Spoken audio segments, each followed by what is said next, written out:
Hello sa inyong lahat, magandang buhay.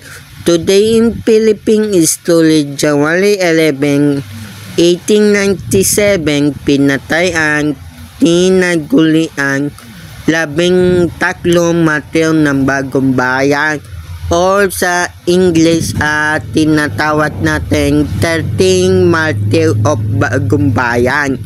Okay, tara, ipapaliwanag ko sa inyo na yung araw na ito doon sa pelikula na Gumbusa, nakita natin na sinisisi sila ng mga Espanyol dahil nag-revolution itong 13 martir ng Bagong Bayan doon sa Cavite. So, sinisisi sila ng mga Espanyol dahil sa pagkikilaot sa revolution. Walang katotohanan yung sinabi, basta gano'n.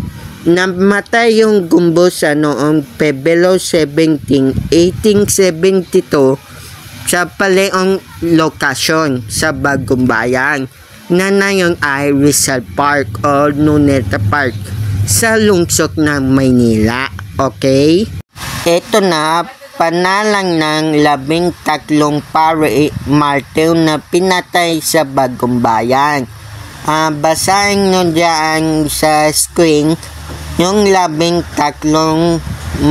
panalang ng martir na pinatay sa Bagong Bayan. Ang 13 martir ng Bagong Bayan ay binaril noong Enero 11, 1897 dahil sa asusasyon ng sedisyon at rebellion laban sa pamahalaang Espanyol. Bagamat hindi sila direktang nakilahok sa mga laban, ang mga paring sila Gomez, Burgos at Zamora ay sinisi dahil sa pagiging simbolo ng pag-aasa ng mga Pilipino. Ang kanilang mga sermon at mga paalal ay itinuturing na nag-uugyot ng paghihimagsik laban sa Espanyol. Ang pagpatay sa 13 martir ng Bagong Bayan ay nagdulot ng malaking galit sa mga Pilipino at nagpalakas ng kanilang hangarin para sa kalayaan. Ang kanilang sertifikasyo ay naalala pa rin hanggang ngayon bilang simbolo ng pagkakaisa at pagmamahal sa bayan.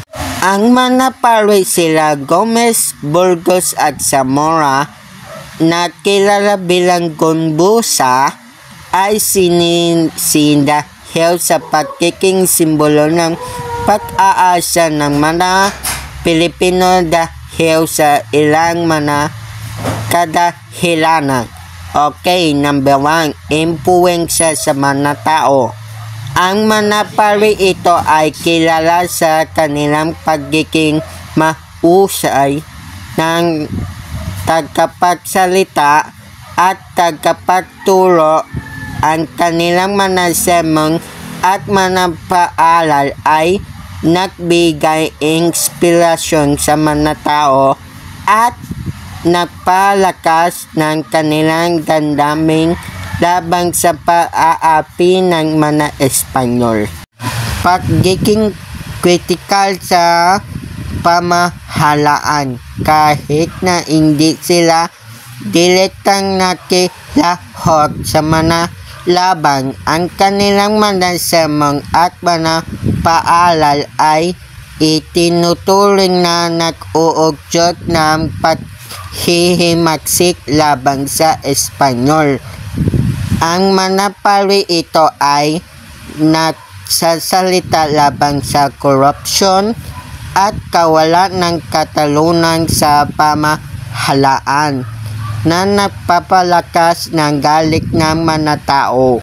Pag-uugnay sa katipunan, Bagamat wala silang direktang koneksyon sa katipunan, ang ilang mga tao ay naniniwala na ang mga pari ito ay nagbibigay ng suporta sa lihim ng samaan.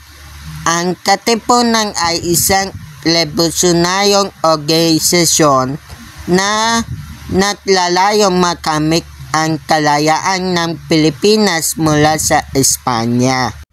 Pagkakatakot ng mga Espanyol.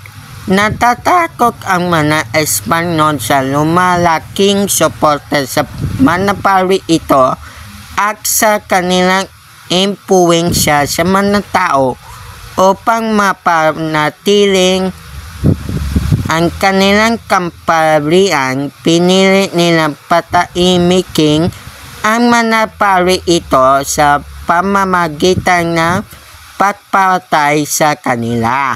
Hanggang dito na lang yung video explanation natin ngayong araw na ito, January 11, 2025. Maraming salamat sa pakikinig.